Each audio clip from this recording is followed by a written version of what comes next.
Curator Vethanal had worked in the Grand Repository of Galactic Heritage for 412 years. She had catalogued artifacts from 900 species. She had held objects that remembered the birth of stars. Nothing surprised her anymore. Or so she thought. The human delegation arrived on a gray morning when the twin suns of Terminus Prime hung low in the purple sky. Vethanal watched them walk through the repository's main entrance. There were 6 of them. They moved with careful steps and spoke in quiet voices. They treated their sealed containers like sleeping children. This was strange. Most species sent their artifacts with junior staff and shipping manifests. The humans had sent an ambassador. Ambassador Chun was a small woman with silver hair and dark eyes that seemed to hold secrets. She smiled when she saw Vethanal waiting at the intake station. "Curator," she said, "thank you for receiving us personally." Vethanal extended her 4 arms in the traditional greeting of her people. "The repository welcomes Earth's contribution. You honor us with your presence, Ambassador. Though I confess curiosity, it is unusual for diplomats to accompany cultural shipments." Chun's smile grew slightly wider. These items required careful handling. We wanted to ensure proper context. Context. An interesting word choice. Vethanal made a mental note. The unpacking took 3 hours. Vethanal catalogued each item with the precision that had earned her the senior curator position. There were paintings and sculptures. There were musical instruments and written documents. There were tools and weapons and items of personal adornment. Each one was beautiful in its own way. Each one told a story of a young species finding its voice among the stars. Then they opened the final container. Inside, resting on preservation foam, lay a sword. It was not impressive to look at. The blade was green with age. The handle had rotted away long ago, replaced by museum mounting. Corrosion marked its surface like old scars. Vethanal scanned it with her dating equipment. The machine hummed. The machine beeped. The machine displayed an error message. She frowned and ran the scan again. Same result. "Is there a problem?" Ambassador Chun asked. She had been watching closely. "A calibration error, I think." Vethanal adjusted the settings and tried a 3rd time. The machine gave her the same reading. Strange. The equipment insists this artifact is approximately 3,200 Earth years old. That sounds correct. Vethanal looked up. "Ambassador, the Galactic Council was founded 2,847 standard cycles ago. Your sword predates our civilization's greatest achievement by several centuries." Chun nodded. "Yes, we know. But humanity only achieved spaceflight within the last 300 years. How can you possess an artifact older than interstellar civilization itself?" The ambassador's expression remained pleasant and calm. "Curator, we were making swords long before anyone in this galaxy was making treaties. This particular blade belonged to a young man in a place we once called Egypt. He received it when he completed his training and entered adulthood." She paused. "A graduation gift. From his father." Vethanal stared at the ancient weapon. Her mind struggled to process the timeline. When her own ancestors were first learning to build shelters from the wind, humans were already forging metal. When the Galactic Council was signing its founding charter, humans had already been teaching their children the art of war for over 1,000 years. "I do not understand," she admitted. "Your species was so advanced so long ago. Why did it take you so many additional millennia to reach the stars?" Ambassador Chun reached out and touched the display case gently. Her fingers left no prints on the protective surface. "We were not advanced, Curator. We were simply old. There is a difference." She withdrew her hand. "We had to learn everything the hard way. Every single lesson. Every single time." Vethanal wanted to ask more questions. But the ambassador checked her timepiece and announced that the delegation needed to depart. There were meetings with the council, ceremonies to attend, hands to shake and treaties to finalize. Before she left, Chun turned back one final time. "If you want to understand us," she said, "look at what we sent you. Not just the beautiful things. Look at all of it. And remember that everything in these containers costs someone something. Nothing we make comes free." Then she was gone. Her footsteps faded down the long corridor. The doors sealed behind her. Vethanol stood alone with humanity's history. She spent the next several days examining every item the humans had provided. The paintings showed wars and weddings, funerals and festivals. The sculptures depicted gods and monsters, heroes and ordinary people. The documents contained poetry and laws, prayers and propaganda. And everywhere, woven through everything, she found evidence of time. Deep time. Time measured not in generations, but in geological ages. A ceramic fragment from something called Jomon culture. The dating equipment said 14,000 years. A flute carved from bone, 40,000 years. A collection of shaped stones that humans had once used as tools. The machine could barely process the result. Over 100,000 years. Vethanol sat in her office and tried to comprehend what she was seeing. Her own species had existed for perhaps 50,000 years. They had achieved spaceflight 8,000 years ago. Their history was a straight line from primitive beginnings to galactic citizenship. Human history was not a line. It was a maze. It doubled back on itself. It climbed mountains and fell into valleys. It burned and rebuilt and burned again. Empires rose and crumbled. Languages were born and died. Gods were worshipped and forgotten. And through all of it, humans just kept going. They refused to stop. They refused to stay dead. She pulled up humanity's official file in the council database. It was surprisingly thin. Basic information about their planet and biology. A brief summary of their recent technological development. A note about their unusual genetic diversity. Nothing about the deep past. Nothing about the sword. Vethanol submitted a formal request for expanded historical records. Standard procedure for new member species. She expected a response within a few hours. The response took 3 days. When it finally arrived, it was marked with a classification tag she had never seen before. Red symbols flashed around the message header. The words, "Contextual release only," blinked in an urgent font. She opened the message. It was short. "Dear Curator Vethanol, thank you for your interest in human history. The records you have requested exist and are available for review. However, we have found that raw historical data without proper framing can lead to misunderstanding. We would like to offer you a guided educational experience instead. Please confirm your interest, and we will arrange transportation. Respectfully, Dr. Sarah Okonkwo, Director of Antiquities, Earth." Vethanol read the message 3 times. Guided educational experience. What did that mean? Why would historical records need special framing? She thought about the sword. She thought about Ambassador Chun's careful words.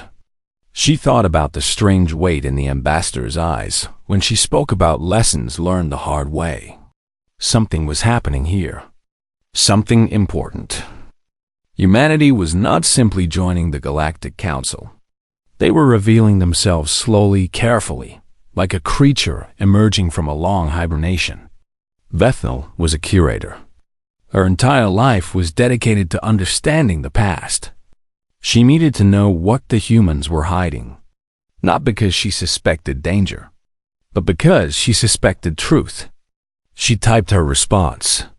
"Dear Dr. Okonkwo, I accept your invitation. Please send coordinates. I want to understand. Respectfully, Curator Vethanol, Grand Repository of Galactic Heritage." The reply came quickly this time. Just a few lines of text and a set of spatial coordinates. Excellent. We look forward to meeting you. The first stop on your tour will be a small island nation in Earth's Pacific Ocean. We call it Japan. There is something there we would like to show you. A classroom of sorts. Please prepare yourself, curator. Human history is not comfortable, but it is true, and truth is the only gift worth giving. Vethnal stared at the coordinates. Her heart beat faster than normal. In 400 years, she had never felt nervous about examining an artifact. But humanity was not offering her an artifact. They were offering her a window into something deeper, something older, something that had survived long enough to leave scars on time itself. She began preparing for her journey. In the repository's storage wing, the bronze sword sat in its display case. Light fell across its ancient surface. The metal remembered heat and hammers. It remembered a young man's hands. It remembered a father's pride and a son's first steps into adulthood. The sword had outlived everyone who made it. It had outlived the language they spoke and the gods they worshipped. It had outlived empires and ages and extinction events. And now it sat in a galactic museum, waiting to teach its lessons to creatures who had never imagined such things could exist. The humans had sent their oldest memories first. They wanted the galaxy to understand something important. We were here before you. We will be here after. And everything we know, we learned in blood. The sword gleamed in the artificial light. Patient, eternal, ready. Vethanal's inquiry moved through the bureaucracy of the Galactic Council like a stone dropped in still water. The ripples spread outward. They touched offices and agencies that rarely communicated with each other. They triggered protocols that had gathered dust for centuries. Within a week, Senior Verifier Kothmaran received orders to investigate. Kothmaran was a Talaxian. His species was known for patience and precision. They had 6 eyes that could see across multiple spectrums. They had memories that never faded. And they had absolutely no tolerance for mysteries. He arrived at the Grand Repository on a morning when the weather systems were simulating gentle rain. Water fell from the climate dome in soft sheets. It reminded him of home. Vethanal met him at the entrance. She looked tired. Her forearms moved with less grace than usual. Senior Verifier, she said. Thank you for coming. You submitted an anomaly report. I am here to resolve it. Kothmaran's voice was flat and official. He did not believe in social pleasantries. Show me the artifacts. They walked through the repository's long halls together. Vethanal explained what she had found. The sword, the ceramics, the bone flute, the stone tools. Each item older than it should be. Each item pointing toward a past that seemed impossibly deep. Kothmaran listened without interrupting. When they reached the human exhibit, he spent 4 hours examining every item with his own equipment. He ran dating protocols from 3 different scientific traditions. He cross-referenced his results against galactic standard databases. Every test confirmed Vethanal's findings. This is unprecedented, he said finally. His 6 eyes blinked in sequence. These artifacts suggest continuous cultural development spanning over 100,000 years. No other council species has documented history extending more than 50,000 years. Most have far less. I know. Vethanal's voice was quiet.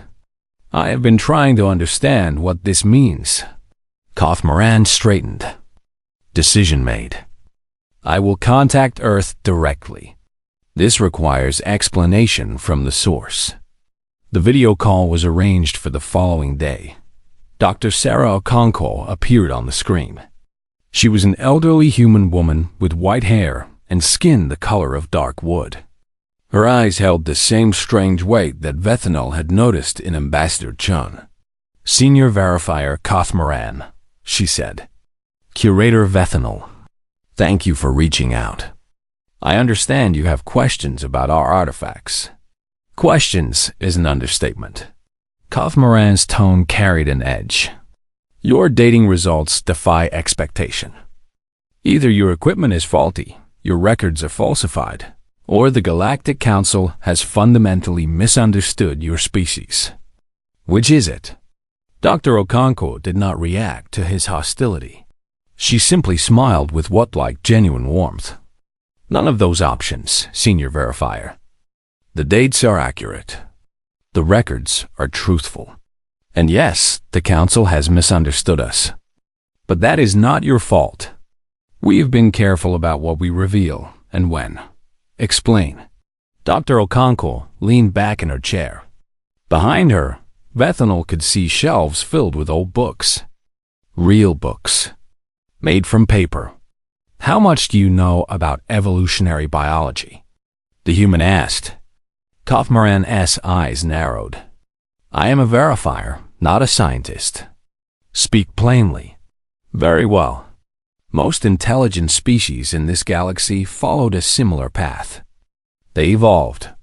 They developed intelligence. They invented technology. They reached the stars. The whole process usually takes between 5 and 15,000 years from the first permanent settlements to the first faster-than-light engine. She paused. Humans took nearly 100,000 years to make that journey. Why? The question came from Bethal. She could not help herself. Dr. Okonkwo turned to look at her through the screen. Because we were not lucky, Curator. Other species evolved on stable worlds with predictable climates. We evolved on Earth. Our planet tried to kill us constantly. Ice ages, volcanic winters, droughts that lasted centuries, plagues that erased half our population in a single generation. She stood and walked to a map on her wall. It showed Earth's surface. Bethanol did not recognize the shape. The continents were wrong somehow. This is what Earth looked like when humans first appeared, Dr. Okonkwo said. The land masses were in different positions. The climate was completely different.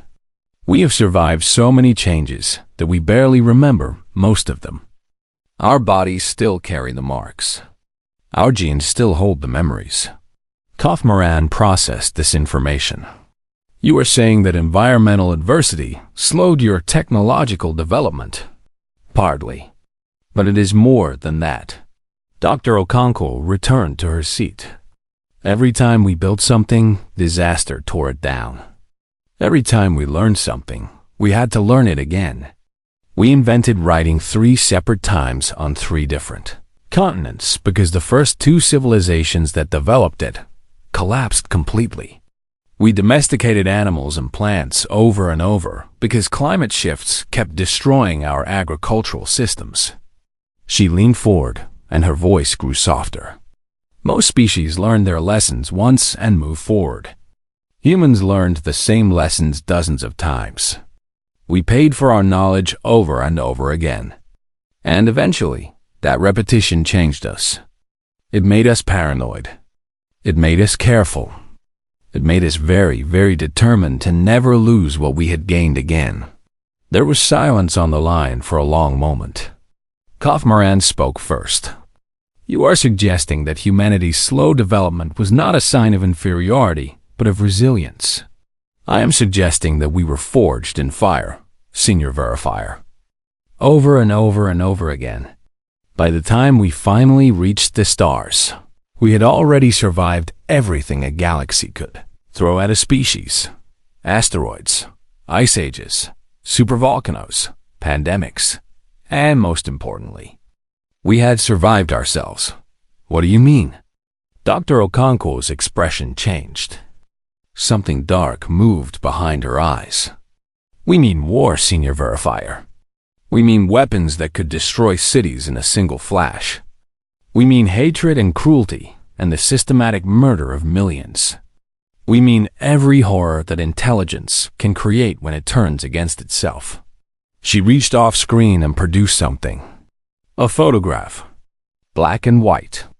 It showed a ruined city, Twisted metal. Shattered stone. A shadow burned into a wall where a person had once stood. This is what we did to ourselves less than 80 Earth years before our first moon landing. We built weapons that could end our species, and we used them. On each other. On civilians. On children. Vethanel felt her heart stutter. The image was difficult to look at. She had seen destruction before, but there was something about this photograph that felt different. Something personal and terrible. "Why show us this?" she asked. "Because you asked to understand us." Dr. Concuil set the photograph down.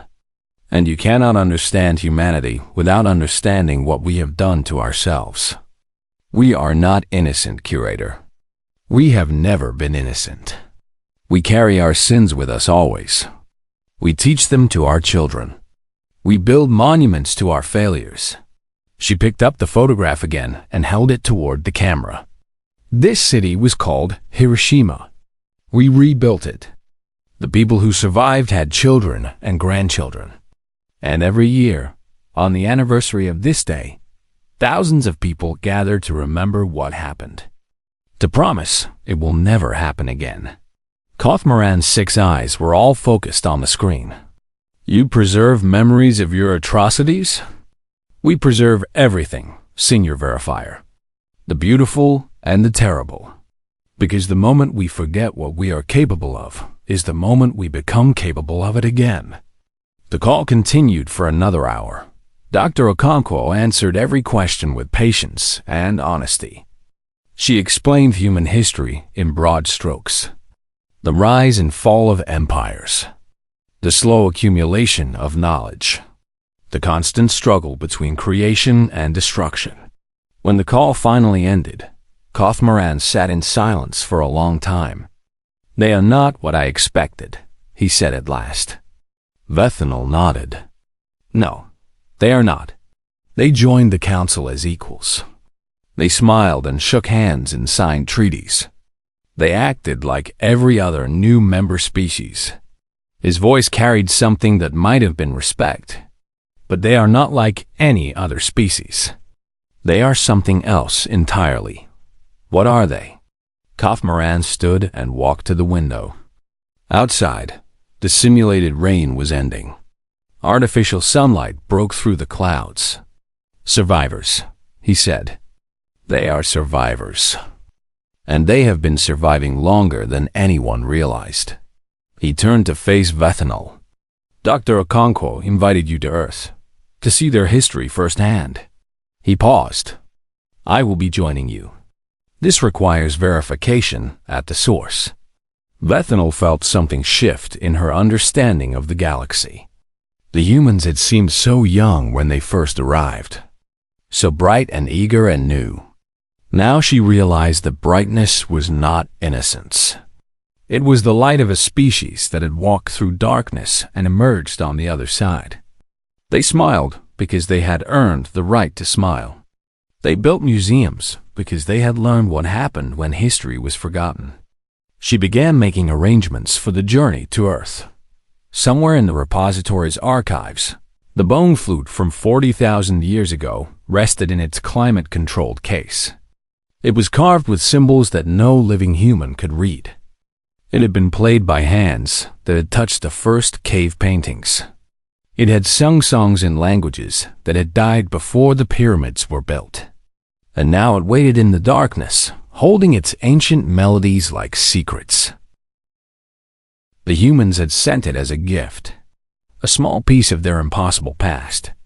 They wanted the galaxy to know that the transport ship, descended through Earth's atmosphere on a morning bright with summer sun. Vethanel pressed her face against the observation window like a child seeing her first starship.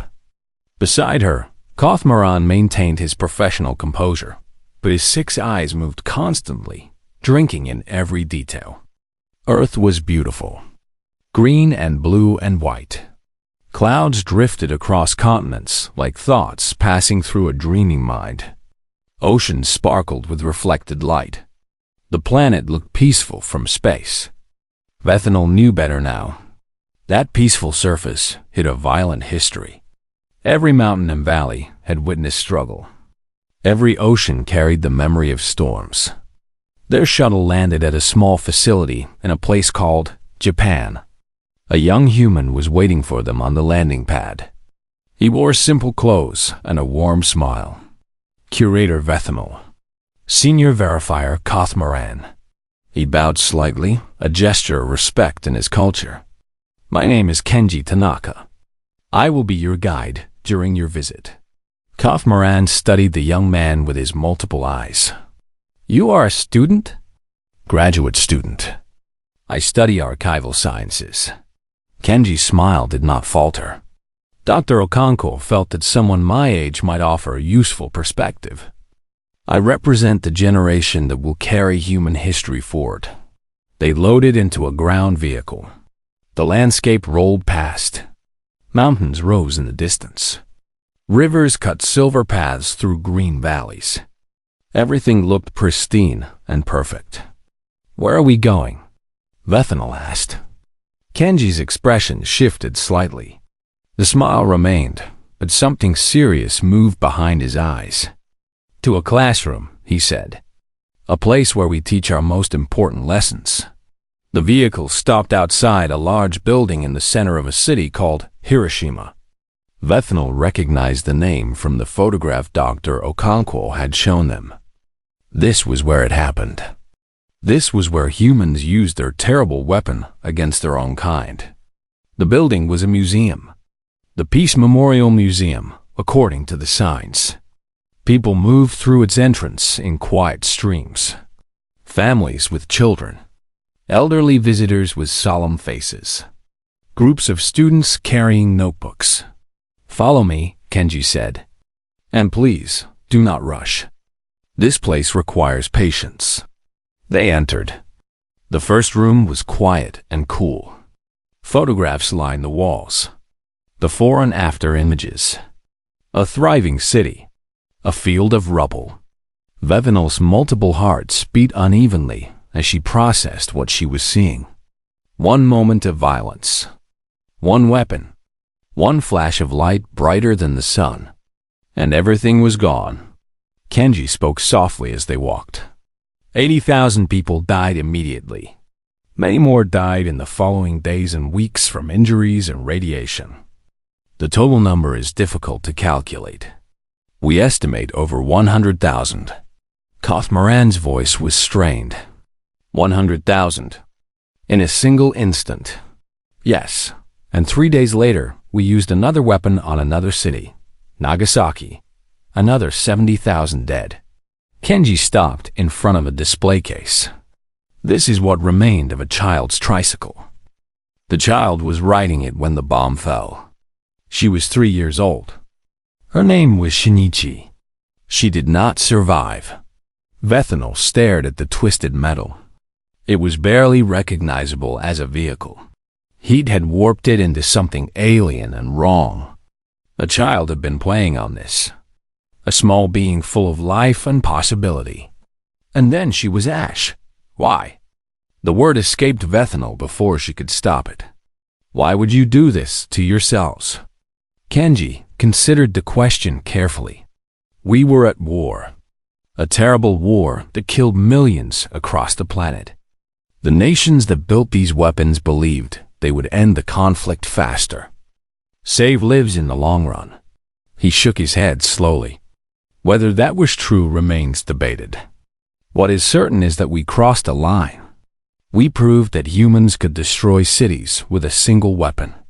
And once something is proven possible, it cannot be unproven. They continued through the museum. More photographs. More artifacts. A watch stopped at the exact moment of detonation. A shadow burned into stone where a person had been sitting when the light came. Clothing from victims. Personal items.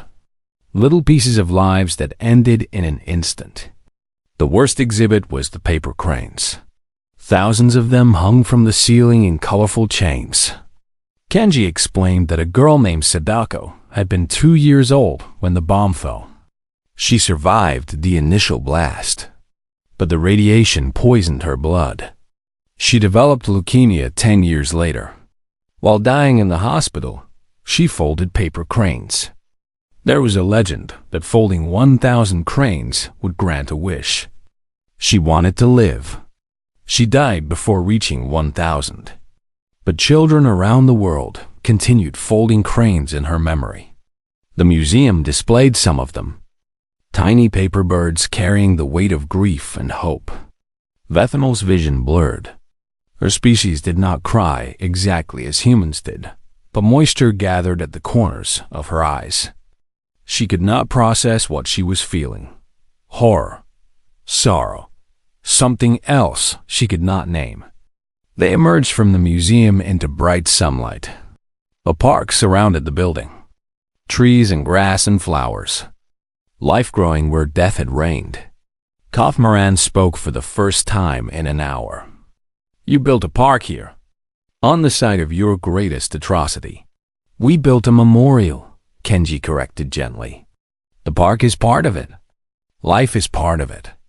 We wanted to show that destruction is not the end. That things can grow again. He gestured toward a structure in the distance. Do you see that flame? They walked closer. A large bronze structure held a fire that burned without apparent fuel. Tourists and locals gathered around it, some in prayer, some simply watching. This is the peace flame, Kenji said. It was lit in 1964. It will burn until every nuclear weapon on Earth and beyond has been destroyed. Only then will we extinguish it. Vethanel calculated the years. It has been burning for over 70 years. Yes, and it may burn for centuries more. We accept that. We tend it carefully. It reminds us of what we must accomplish. Kenji's young face held an expression far older than his years. This is how humans remember, curator. We do not hide our wounds. We do not pretend they did not happen. We build monuments to them. We visit them with our children. We make them into classrooms. Kaufmaran was silent for a long moment. His 6 eyes moved between the flame and the museum and the city surrounding them. Finally, he spoke. Your species created weapons capable of ending civilization. You used them. And yet you are still here. You rebuilt this city. You joined the galactic community. His voice held something like wonder. How is this possible? Kenji considered the question. Because we chose to remember instead of forget, he said. Many species might have buried this history, might have destroyed the evidence and pretended it never happened. We did the opposite. We made it central to our education. Every Japanese child visits this place. They learn what happened.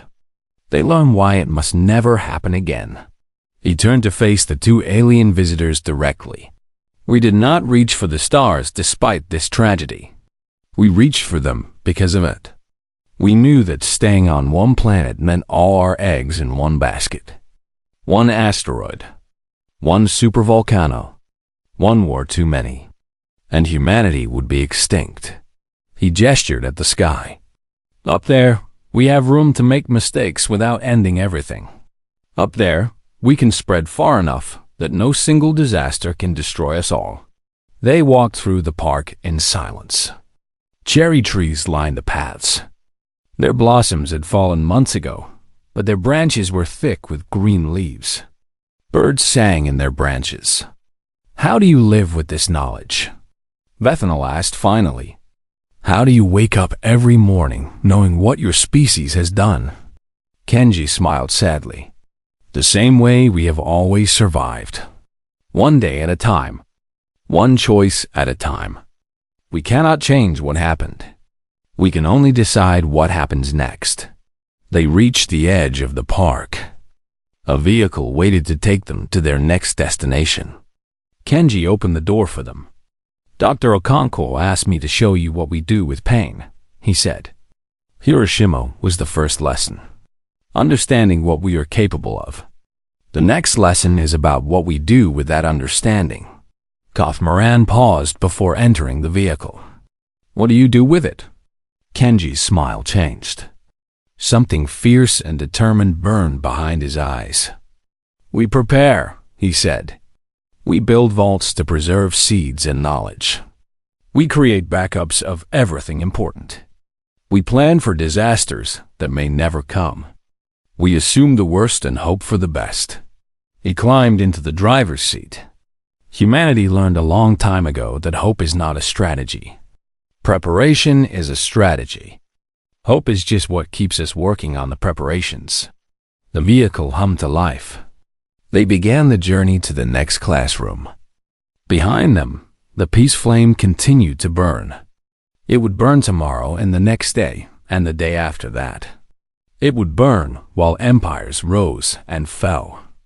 It would burn while humans scattered across the galaxy. And someday, perhaps, it would finally go out. But not today. Not yet. There was still work to do. The humans had learned their lessons in fire and blood. Now they were teaching those lessons to the stars. The galaxy had not known to expect teachers. But humanity had been teaching since before the council existed. They had been preparing lectures for students who had not yet been born. The classroom was always open. The lessons were free. All you had to do was listen. The tour continued for 3 more days. Kenji took them to places that seemed designed to answer every question before they could ask it. First came Svalbard. The global seed vault sat inside a frozen mountain near the top of the world. The entrance looked like something from a science fiction story. A concrete wedge thrust out from the ice, covered in mirrors that caught the pale Arctic light. Inside, millions of seeds waited in frozen silence. Every important crop humanity had ever cultivated. Every variety of wheat and rice and corn. Every strain of vegetable and fruit. All preserved against catastrophe. The vault's director, a Norwegian woman named Dr. Helga Nordstrom, explained the thinking behind it. "We built this to survive anything. Nuclear war, climate collapse, asteroid impact, pandemic, whatever might destroy civilization on the surface. These seeds would remain, safe, frozen, ready to restart agriculture if everything else failed." Koth Moran walked between the storage chambers. His breath made small clouds in the cold air. "You planned for your own extinction. We planned for survival beyond extinction events," Dr. Nordstrom corrected. "There's a difference. We assume disaster will come. We prepare for recovery." Vethanil touched one of the sealed containers. Through the frost, she could see small packets inside. Each one held the future of a plant species. Each one was a promise that life would continue. "How long will these remain viable?" she asked. "Centuries. Perhaps millennia. The cold preserves them perfectly." Dr. Nordstrom smiled. "By the time these seeds fail, we expect to have replaced them with newer samples. This vault is not a tomb. It is a library. Libraries require maintenance." From Svalbard, they traveled to the Library of Congress in a place called Washington, the largest collection of written knowledge on Earth, over 170 million items. Books and manuscripts and maps and photographs and recordings. The accumulated wisdom of human civilization. And it was not the only such library. Others existed in London, Paris, Moscow, Beijing, Cairo, redundant copies of humanity's memory, spread across the globe so that no single disaster could erase them all. "We learned this lesson early," Kenji explained as they walked through the reading rooms. "The Library of Alexandria burned. Countless texts were lost forever. We will not make that mistake again." Next came CERN, the particle physics laboratory beneath the mountains of Switzerland. Here, humans had mapped the fundamental forces of the universe. They had discovered particles that explained how matter gained mass. They had created conditions that existed only microseconds after the birth of reality itself. The scientists who worked there spoke with quiet intensity about their research. They had spent decades peeling back the layers of existence. They understood things about the universe that most species never even questioned.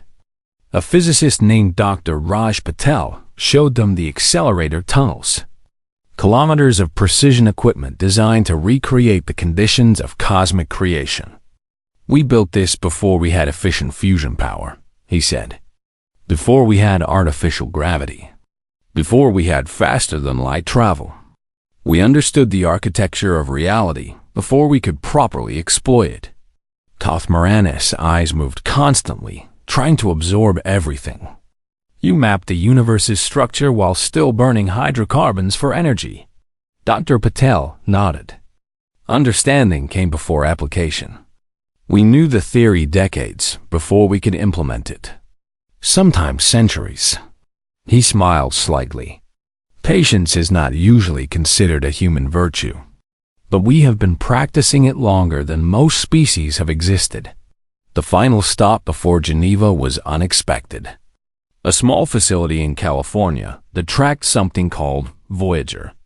Voyager 1 and Voyager 2 were spacecraft launched in 1977, nearly 50 years before faster-than-light travel, nearly a century before humanity met its first alien species.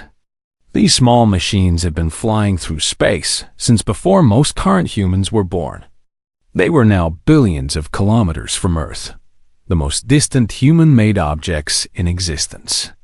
And they were still transmitting, still sending data back, still working after all these years. "We built them to last," the facility director explained. "We knew they would outlive everyone who created them. We wanted them to carry our message to anyone who might find them."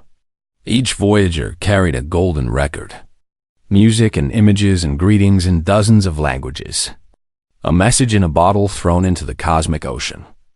"We did not know if anyone was listening," the director said. "We sent the message anyway, because that is who we are. We reach out. We hope for connection, even when connection seems impossible." Vethanel felt something shift in her understanding. These were not the actions of a young species. These were the actions of a civilization that had been preparing for the future for a very long time. Finally, they arrived in Geneva.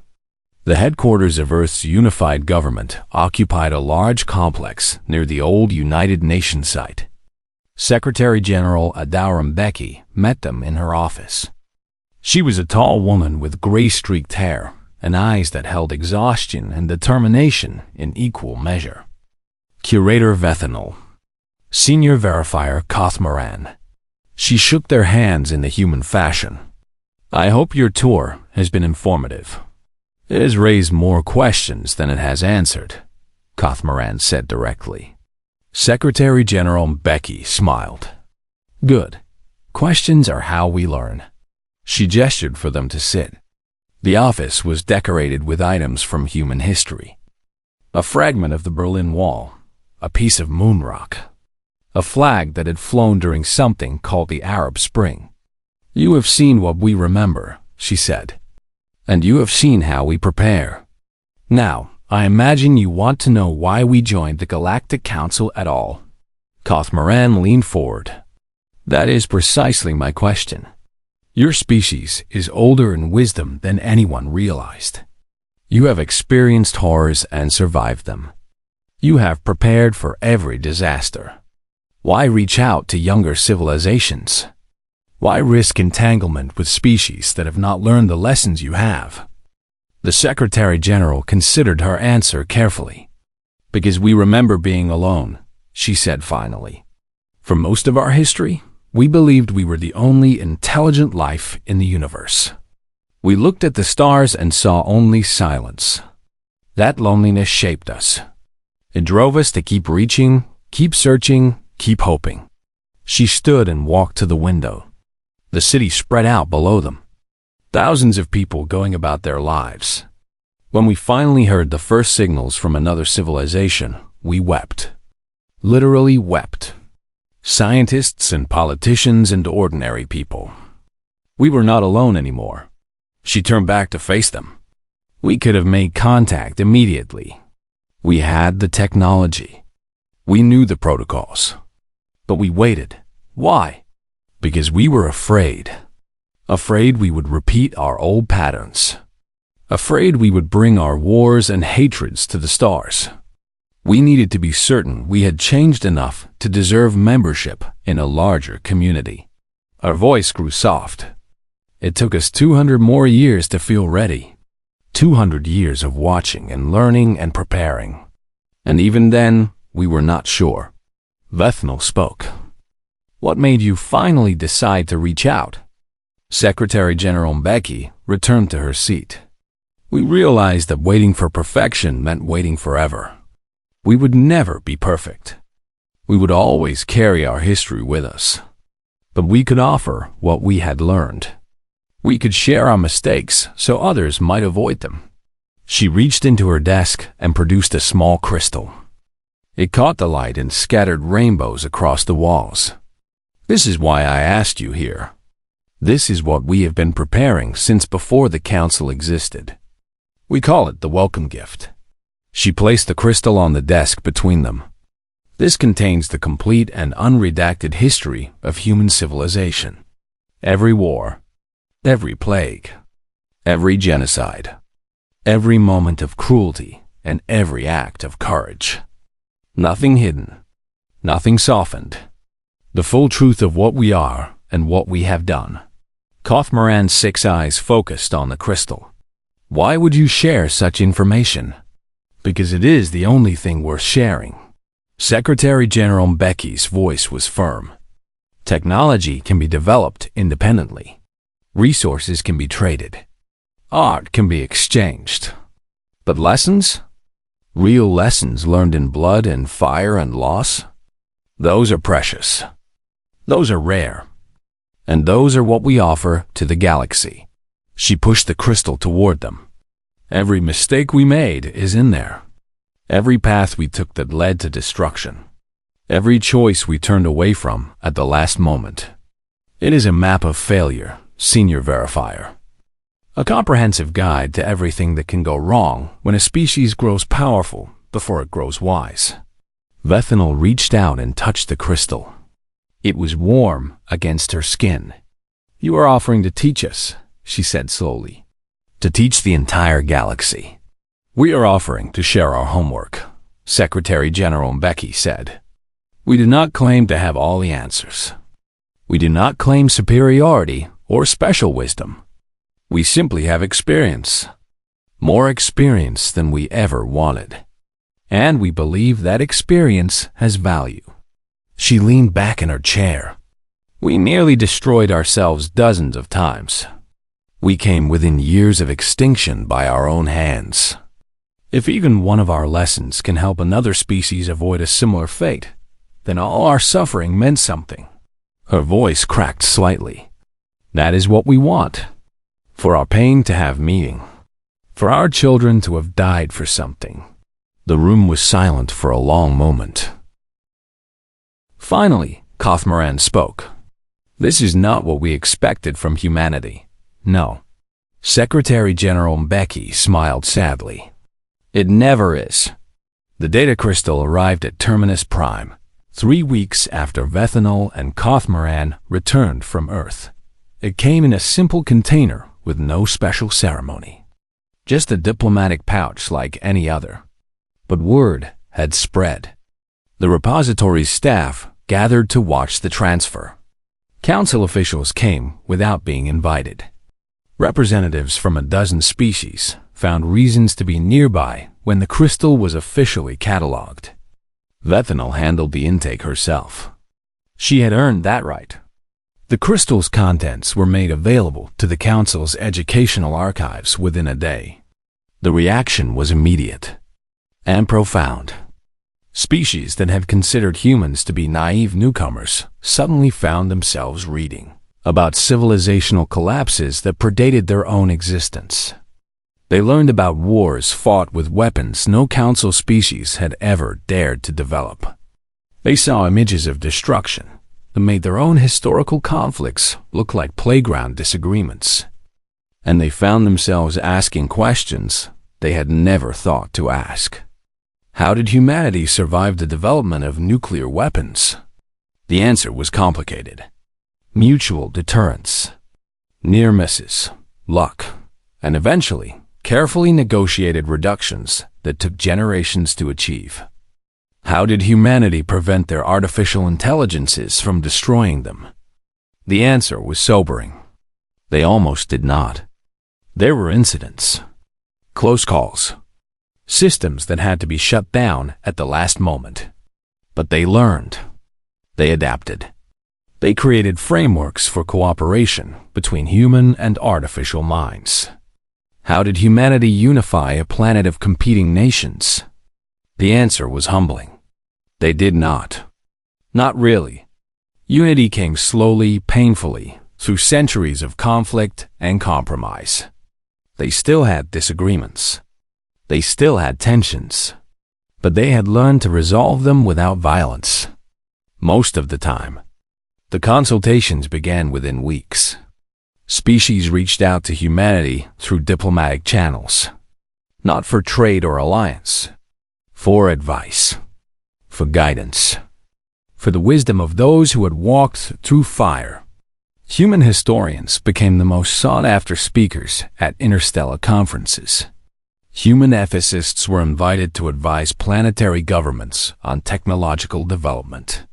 Human psychologists helped other species understand their own evolutionary blind spots. And at the center of it all, the Grand Repository expanded its human exhibit.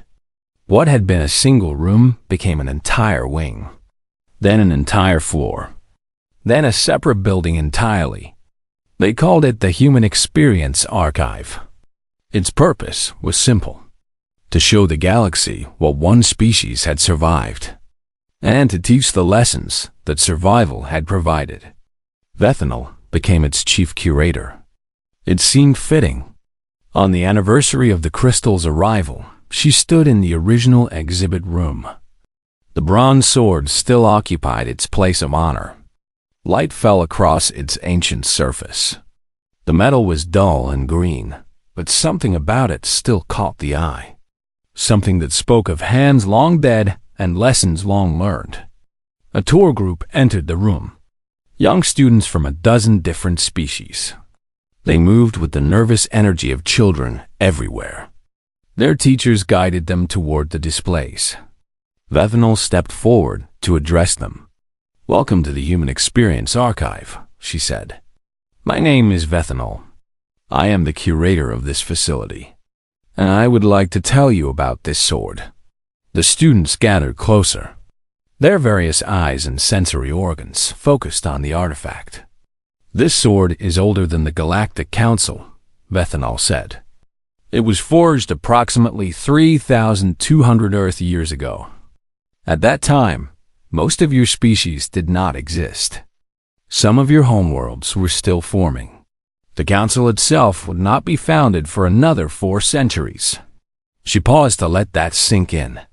The human who carried this sword lived in a place called Egypt. He was young, perhaps 17 or 18 in Earth years. He had just completed his training to become a warrior. This sword was given to him by his father as a graduation gift, a symbol that he had become a man. One of the students raised a manipulator appendage. "What happened to him?" Vethanal smiled. "We do not know. He lived. He died. He was forgotten. His civilization rose and fell. His language disappeared. His gods were abandoned. Everything he knew is gone." She gestured at the sword. "Except this. This sword survived. It lay buried in sand for centuries. It was discovered and preserved and passed from collection to collection. And eventually, humans brought it here to share with all of you." Another student spoke. "Why would they share something so old?" "Because that is what humans do." Vethanal walked to a display panel and activated it. A timeline appeared, stretching back through human history. They preserved their past. All of it. The beautiful and the terrible. the proud and the shameful. They believe that memory is the only teacher that matters. She pointed to various points on the timeline. Wars and plagues and disasters. Achievements and breakthroughs and moments of transcendence. Every species in this galaxy has made mistakes. Every civilization has done things it regrets. But most species bury those memories. They hide them. They pretend they never happened. She turned back to face the students. Humans do not. They build museums to their failures. They teach their children about their darkest hours. They carry their wounds openly, like badges of honor. The teacher of the group stepped forward. Curator, some would say that dwelling on the past prevents progress. That constantly revisiting failures breeds pessimism and despair. Bethanol nodded. Some would say that. And perhaps for some species, it would be true. But not for humans. They do not dwell on the past to despair. They dwell on it to learn. She walked back to the sword. This weapon killed people. It was designed to take life. But the humans do not display it as a celebration of violence. They display it as evidence of continuity. They are saying, look how far we have come. Look what we survived. Look what we became. She touched the display case gently. They joined this council not as students but as teachers. Not as newcomers, but as graduates. They have been learning for longer than we knew. They have been preparing lessons for students who had not yet been born. And now, finally, those students are ready. The tour group moved on to other exhibits. They would spend hours walking through human history. They would see the horrors and the triumphs. They would learn about nuclear weapons and moon landings, genocides and civil rights movements, world wars and peace treaties. And perhaps, when they emerged, they would understand something important. Something about the nature of survival. Something about the weight of memory. Something about the gift of hard-won wisdom. Bethanol remained in the sword room for a while longer. She often did. There was something peaceful about standing with humanity's oldest memory. A figure appeared in the doorway. Ambassador Chun, older now, her silver hair almost white. She walked slowly but steadily. Her eyes still held their secrets. Curator, she said, I heard you were giving tours personally today. Just this one room, Bethanol said. It still feels right. This is where it all started. This is where I first began to understand. Ambassador Chun came to stand beside her. They looked at the sword together. I spoke with Kenji Tanaka last week, Chun said. He completed his doctorate. He's joining the diplomatic corps. He will be part of the next generation, carrying our message to the stars. He was a good teacher, Bethanol said. He showed us the classroom. We have many classrooms. Chun's voice was soft. Every museum, every memorial, every scar on our planet's surface, they are all classrooms. And every human is a teacher. They stood in comfortable silence for a moment. The sword's original owner, Bethanol said finally. The young man from Egypt. What do you think he would make of all this? Ambassador Chun considered the question. I think he would be proud, she said. He probably never traveled more than 50 miles from his birthplace. He probably never imagined that other worlds existed. He lived and died and was forgotten for 3,000 years. She smiled. And then we found this sword, and we remembered him. And now creatures from across the galaxy know that he existed. That he mattered. She reached out and placed her palm flat against the display case. That is the gift we give, she said. Memory, continuity, the assurance that what you do matters. That your life will echo forward through time. She withdrew her hand. The young man who received this sword is part of our story now. And our story will continue for a very long time. Bethanol thought about that. A single human life, brief and forgotten, now woven into the fabric of galactic history. One graduation gift, passed down through millennia, teaching lessons its maker never imagined. That is quite a gift, she said. Ambassador Chun nodded.